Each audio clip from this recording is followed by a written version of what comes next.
The challenge teen girls have always faced is still alive and well today, and that's esteem.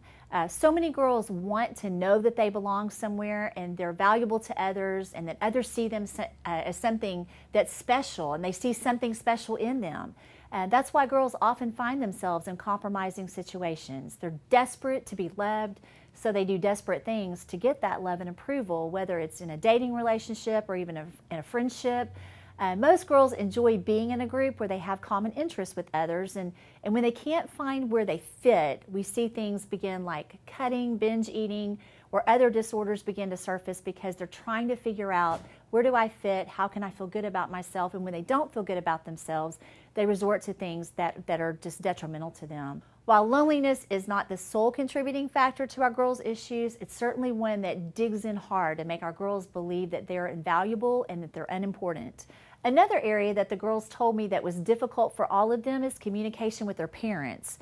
It was funny to hear that because the girls in my group all have pretty good relationships with their parents, but this was still a concern for them.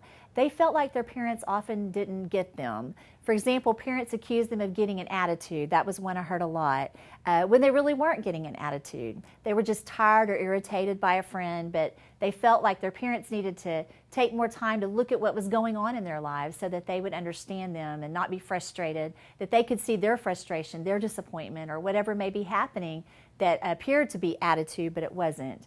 Of course, we talked about the importance of communicating our problems and our everyday lives to our parents, and they agreed that a lot of times teens shut parents out.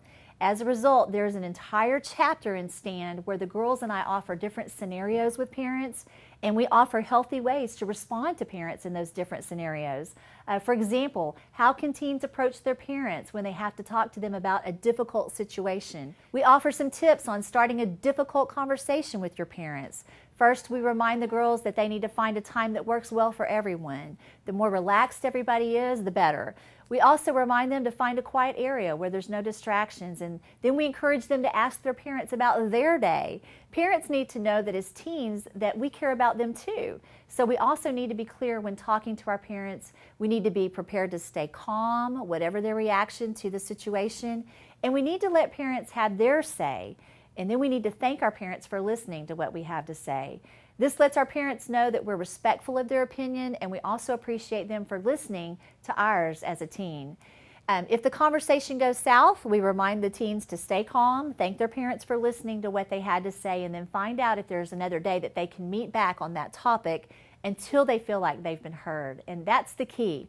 Just like adults, teens want to know that they've been heard and that their feelings and that their thoughts are important. So these are some healthy ways to help parents hear us and what's important, especially if it's a difficult topic that we have to discuss.